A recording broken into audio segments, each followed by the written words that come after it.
Hello, and welcome to my channel, or welcome back to my channel. Today I'm going to be reading you a true crime story called Her Dissociative State. If I pronounce any names wrong, I do apologize. Betty DeVore was born and raised in Jefferson County, Iowa, a tiny rectangular spot of land near the southeastern corner of the state. From the 1920s until 2000, the population of the entire country barely reached over 16,000. Small town life wasn't easy for Betty. Her mother had been in and out of the mental institutions ever since she could remember. She and her siblings suffered physical and mental abuse at the hands of both her father and mother. On one occasion, her mother had thrown a butcher's knife at her. When Betty was 9 years old, she and her sister were raped in a barn by a man that had worked with their father. When the man finished with the two young girls, he held up a large ball-peen hammer and threatened that if either of them ever said a word about the rape, he would smash both of their heads to a bloody pulp. Young Betty tucked the memory in the back of her mind and did her best to forget it ever happened. In her early teenage years, Betty's mother had a nervous breakdown and was hospitalized. Her treatment for depression included 82 electric shock treatments. During her hospitalization, Betty witnessed her father having sex with a girlfriend that he had on the side, adding to Betty's trauma. When Betty was old enough to leave home, however, she met Del Guffey, and the two married. For a brief time after the birth of their second son in 1969, Betty was admitted to a mental hospital as well. Del later recalled that Betty just hadn't been herself.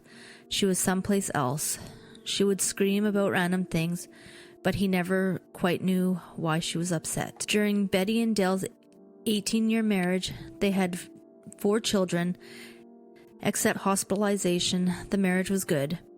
There was never any physical abuse by either of them, but the marriage had simply run its course and they divorced in the late 1980s.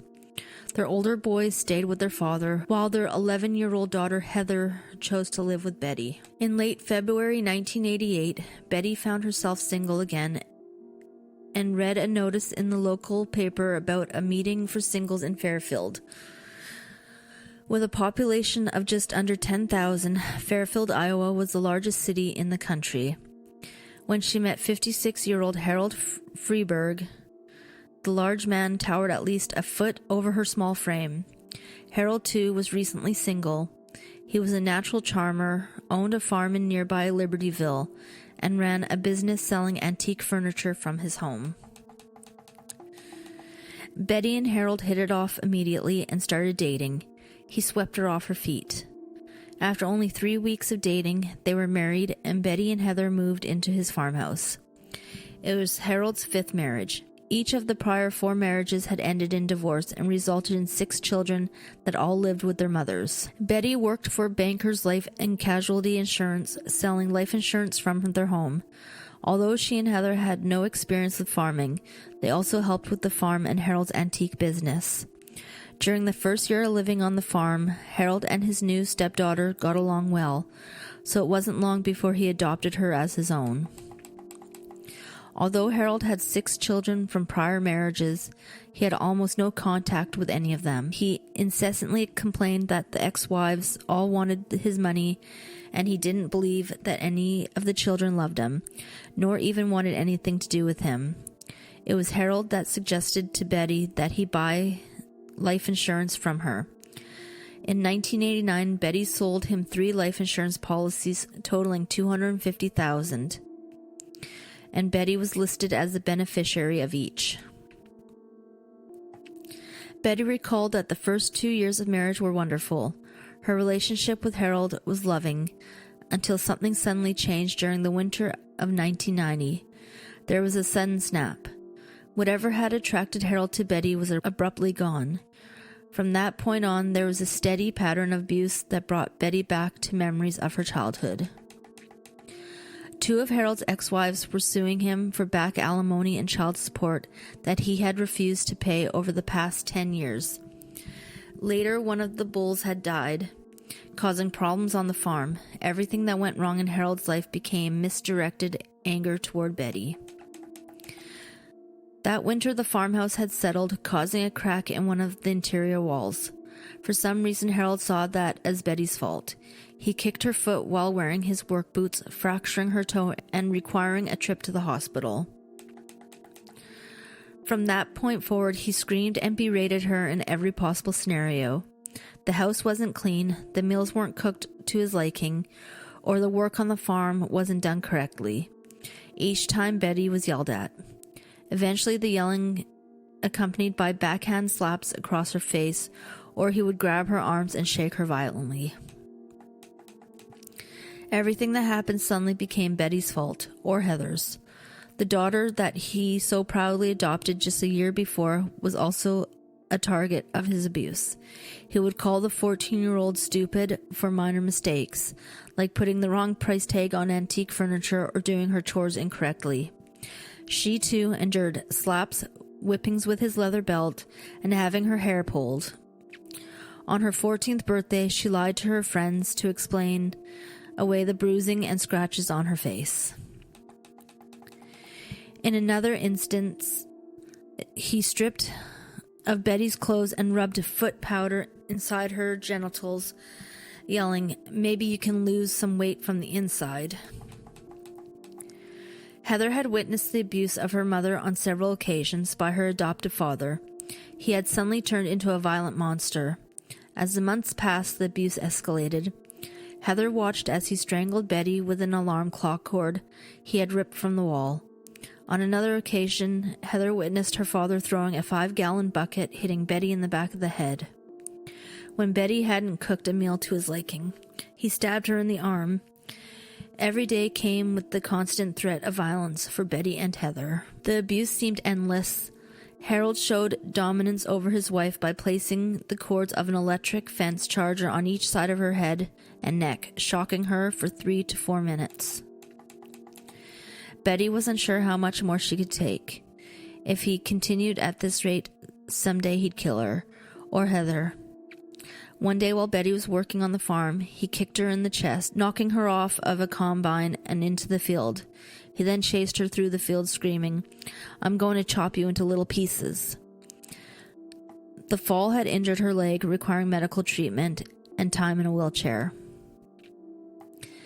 It became an everyday occurrence for Harold to demean his wife with insults about her weight, calling her a fat cow or fat bitch.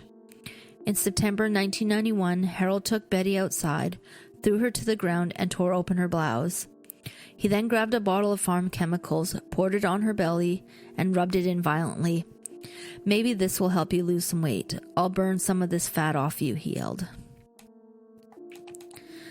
Betty considered leaving him, but he threatened that if she ever did, he would hunt her down and kill both her and Heather.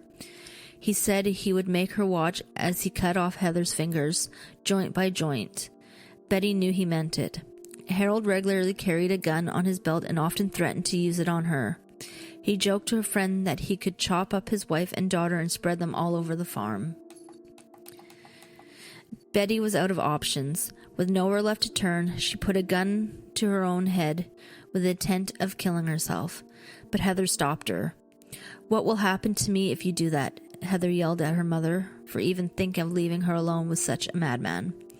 Betty shot the revolver out of the window in frustration. That September, Betty was at a loss for a way out of her dreadful situation. On top of that, she was having debilitating migraine headaches. Betty saw a doctor when the headaches got so bad that she claimed she occasionally blacked out. In the early morning hours of September 29th, 1991, Betty was yanked out of bed and dragged down the basement stairs. Harold was drunk and upset as usual, accidentally calling her Pat, the name of one of his ex-wives. Harold was leaving for an antique show in Des Moines, Iowa, the next day and demanded that Betty help him pack boxes for the trip.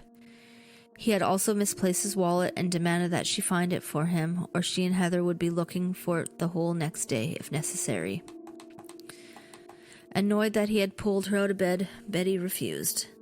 She told him she was going back to bed and headed for the stairs. But before she reached the stairs, Harold pulled his gun on her.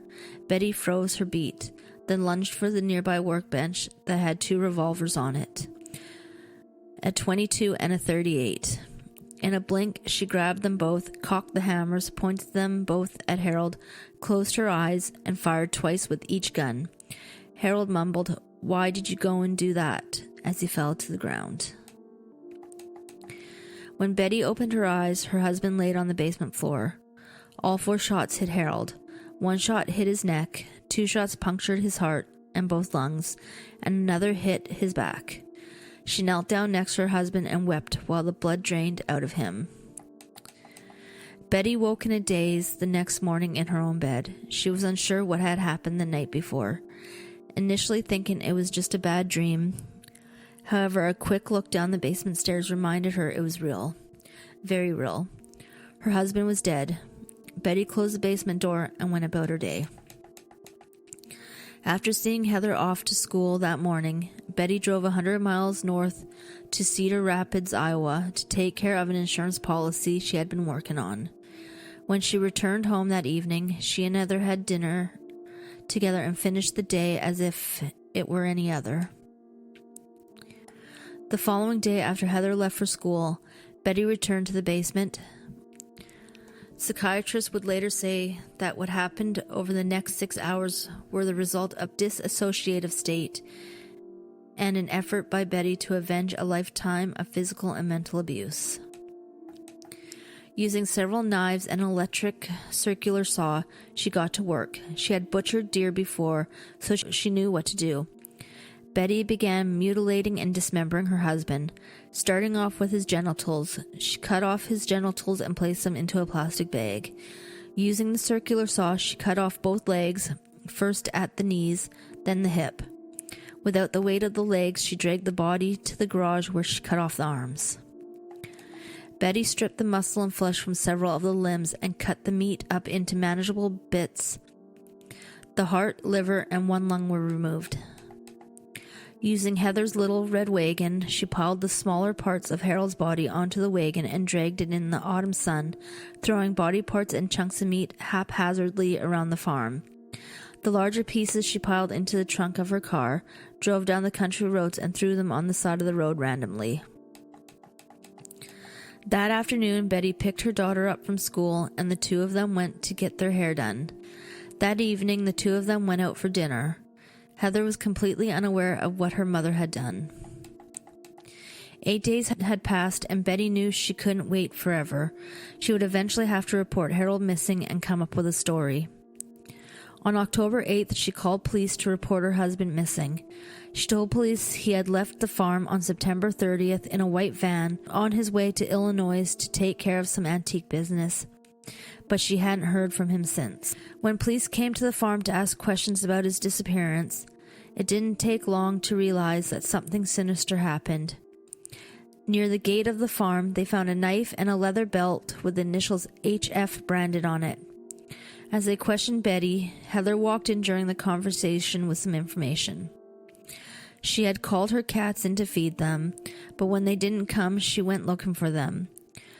Police were a little shocked when she said she found her cats in a strawberry patch nearby, eating a rotting piece of fleshy meat. A search team was brought to the Frieberg farm and scoured the property for the next 2 days. When they found a large bone and a show beneath netting used to cover hay bales, they knew they had a murder on their hands. They also found a right arm, a torso, and random body parts all over the farm. Police gathered various knives, the power saw, 2 rifles, a revolver, the life insurance policies, a rug containing a bullet, a bloody bath towel, a file folder containing Harold's previous divorce documents. On October 10th, police returned to arrest Betty Frieberg. When confronted with the evidence against her, Betty quickly confessed to killing her husband, but pleaded innocent. She said the killing was in self-defense. She knew that if she hadn't shot, Harold would have killed her. That, of course, made sense. But what didn't make sense was why she dismembered and eviscerated his body. covered up the crime, and waited 8 days to report him missing. Prosecutors wanted a quick case and offered a plea bargain, but Betty refused it, knowing it would mean a guaranteed life sentence. The trial of 43-year-old Betty Frieberg drew significant media attention to the tiny town. If convicted, she would face life in prison. Betty had been charged with the murder, but not the mutilation of a corpse or concealing a crime. Because of this, her attorney reminded the jury that they were only there to determine if she acted in self-defense. They weren't to take in consideration that she had butchered his corpse after death or lied to police about his disappearance. The prosecution had tried to establish premeditation and argues that Betty had planned the murder. They pointed out that there was 3 life insurance policies totaling $250,000, of which she was the beneficiary. She had even sold them to him. However, a representative from the life insurance company testified that Betty would have known that if she caused a person's death, the policy wouldn't be paid.